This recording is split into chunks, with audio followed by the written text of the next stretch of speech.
Hey guys, it's Justin here, and today I've got the review for you of the Apple iPad mini with Retina Display.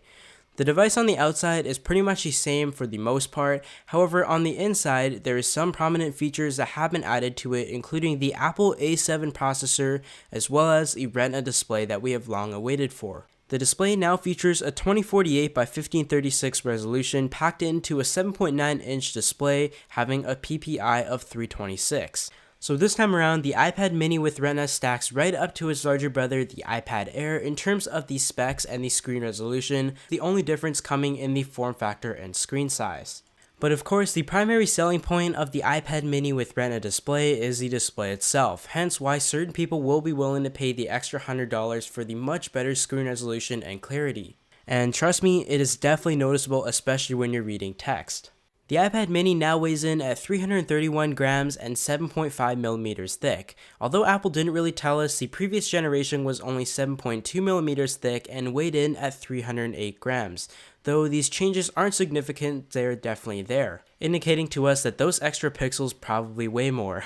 However, I would assure you from regular usage you will not notice any extra weight or anything when you're holding on the device. It still feels amazing in the hand, very light, very portable, hence why I personally chose it over the iPad Air as my everyday tablet. But it is very great that this time around Apple has tried to fill the gap in order to make this on par with the flagship iPad Air. Whereas last year, the iPad mini was more spec towards the iPod Touch 5th generation as opposed to the higher end larger iPads. But like all great things, it does come at a cost, and Apple has dug deeper into our wallets, charging us an extra $100 for the iPad mini with Retina, and the iPad mini from last year remaining at the same price. And really, the only thing that I was somewhat disappointed about was the Touch ID sensor not being seen on the iPad mini with Retina. Although it isn't really a crucial feature, for the extra cost of $100 that was kind of uncalled for, I wasn't really expecting it. It would have been nice that Apple had included that extra feature that we saw on the iPhone 5S. The iPad mini does run iOS 7, it still runs very smoothly, especially on the 64-bit architecture A7 processor, and from everyday tasks I would say that you may not notice a huge difference, but certain apps when you're loading them up you will notice that they are a little bit faster. You may know that the original iPad mini did use the Apple A5 processor, and in this case we're jumping over to the A7 processor, so I would say that in certain things you will notice a difference, but really not that big of a difference. The iPad mini original version is still very capable. But you may know that probably one of the biggest reasons why people would choose the iPad over a tablet such as the Nexus 7, although it comes in at a much lower price, is the fact that the App Store has so many apps that are optimized to really take advantage of the larger display.